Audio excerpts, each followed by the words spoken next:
Welcome back, everybody. My name is Tucker, and in today's video, we're going to be talking about the Brooklyn Nets because this is a team that I think there's going to be a lot of conversations about throughout the season. You know, what's the health of Kevin Durant looking like? What's the health of Kyrie Irving looking like? How are those two guys going to play together? What about the other pieces on this roster? How is it all going to come together, right? And I think that is, certainly something to talk about, in addition to the fact that there's all these James Harden rumors floating around the Nets right now, right? But for me, in this video, I want to talk about some other things that they could do to strengthen this roster as a whole that don't involve bringing in James Harden. What are some other trade possibilities that are not Harden trades that can create a really good competitive championship-worthy roster? And that's what we're going to be looking at in today's video. But quickly, before we get started, if you enjoy content like this, then consider subscribing. I upload every day, twice a day, all throughout the NBA offseason, so it's a great place for consistent NBA content. You can also leave a like rating on the video as well. Helps me out a ton, lets me know that you're enjoying the content, and helps get it out to more people on YouTube as well. And you can check me out at various socials at the bottom of the screen. But with those things said, let's go through some various trade possibilities for Brooklyn. So for me, this is a roster that lacks two really critical things. One, another defensive minded wing that can play the combo 3-4-ish spots, because they've got KD, but you're ideally not hoping or planning on a ton of defensive stuff out of KD, especially in the regular season. You've got backcourt players, you've got Kyrie, you've got Joe Harris, you've got other guys like that. And then you've got bigs, you've got Sheridan, you've got DeAndre Jordan, you've got Nicholas Claxton. So for me, where's the versatility? Where's the switchability? Where's all the different, minor adjustments that you need to make in the postseason? Where are guys that you can put at different places on the floor and guard the other team's best player?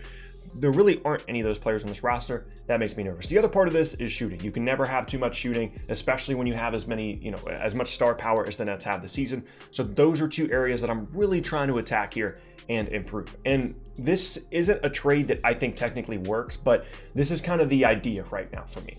Is if you look at this deal, the Nets receiving Otto Porter Jr., who's on a huge expiring contract, in exchange for Dinwiddie, Prince, and Kurucs. My problem here is that, yes, this trade does technically work, but I'm not sure what Chicago wants with someone like Spencer Dinwiddie. It's a bit of a weird trade, right? Because they've already got plenty of guys in the front court. Why would they want Taurean Prince? Spencer Dinwiddie is a good player, but ideally they're developing Kobe White and Zach LaVine and Larry Markkinen, and the offense runs through those guys. And then, Kurucs is an okay player, but who knows, they actually want him. But this is just kind of a placeholder as an example of what I'm looking for here. And someone like Otto Porter Jr. that can defend a little bit, can really shoot the basketball, is a better player than I think people realize because of the big contract that he's been on. People have been kind of underrating Otto Porter Jr. And getting him back, I think, would really kind of round out this roster in a really nice way, where you're looking at a group then that's Kyrie, Joe Harris, Otto Porter, KD, and then whoever the five-man is, whether it be DJ or Jared Allen. The problem with a lot of these Nets trades, though, as I was trying to go through them, is the salary matching is really difficult because, yes, everybody on the roster is a tradable asset outside of KD, Kyrie, and annoyingly DeAndre Jordan. But there aren't a ton of really easily movable contracts amongst the guys you would actually want to move, because it seems like ideally, unless they're trading for a star, the Nets would like to keep Karis LeVert, which pretty much points you towards Spencer Dinwiddie and Taurean Prince. But that $23-24 million number for those two guys specifically, it doesn't work on a lot of scenarios in which you're trying to bring in a wing or a really good player, because the Dinwiddie thing makes more sense as an individual trade asset, and same with Prince, because most teams don't need a guard and a combo wing like Taurean Prince.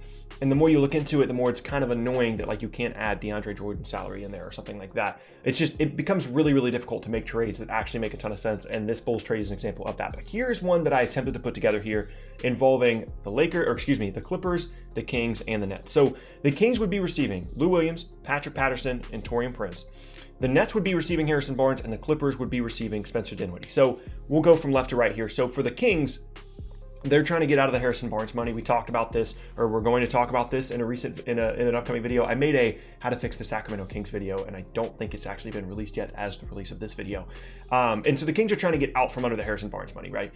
And the way that they're looking to do that here is they're getting back an expiring Lou Williams and expiring Patrick Patterson, and they're getting a player that is an actual asset in Taurean Prince, who has 2 years left on his deal in comparison to the 3 years left on Barnes' deal, and is much less expensive. For the Nets, they're giving up Dinwiddie and Prince to bring in a player in Harrison Barnes that, again, rounds out the roster really well. You've got Barnes, you've got KD, you've got Joe Harris, Kyrie, and then whoever the five-man is. Some more versatility there. Barnes can hit some shots off the ball. He's a bigger body that can defend. He can play at the 4 spot if you need him to.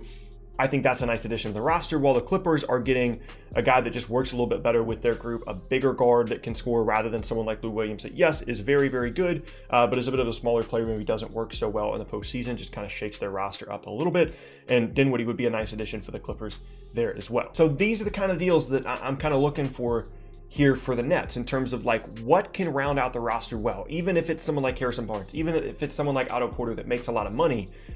That wing combo 3-4 guy could be really, really critical to their chances of actually doing anything this year, and I think those would be nice additions. And they're not giving up a ton here. They're still keeping LeVert. They're still keeping Jared Allen. But the Dinwiddie-Prince combination here is one that really works in a lot of different trade scenarios if you can find the right teams. Because, for example, this is what I'm talking about. So, like, the Kings want to give up Harrison Barnes, right? But like, what do they want with Spencer Dinwiddie? They've already got Fox, they've got Hield still in the scenario, they've got Halliburton. Like, there's no point in them having Spencer Dinwiddie in the roster. So finding a third team for Dinwiddie is really critical here, and the Clippers are a team that continues to come up there.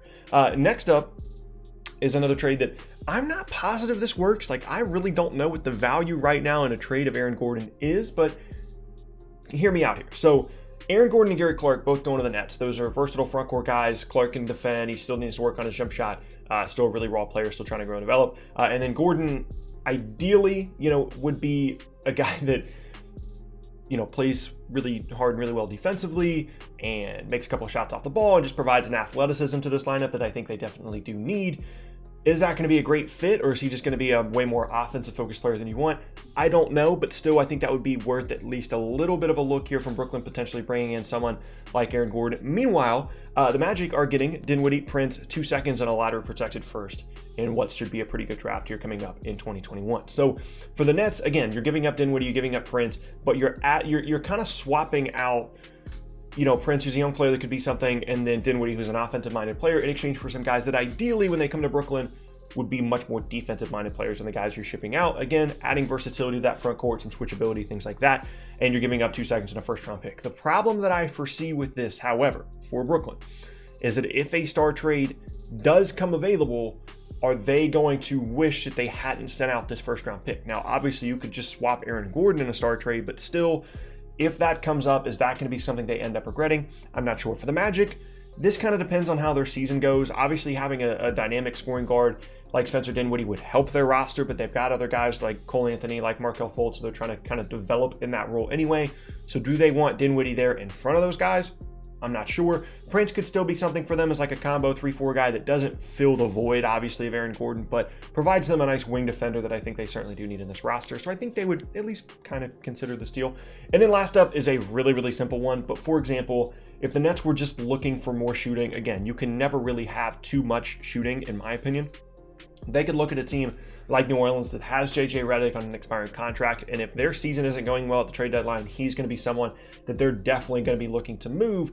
And if the Pelicans want to just add another young player to this group, then maybe they're interested in Taurean Prince. Maybe there's better offers out there for JJ Redick, and the Nets have to up their offer a little bit here, but that would be someone that for all these teams, all these potential contending teams that want to add more shooting, I would think that JJ Redick would certainly be someone on their radar, and that adds JJ Redick to a group that already includes Landry Shamet and Joe Harris.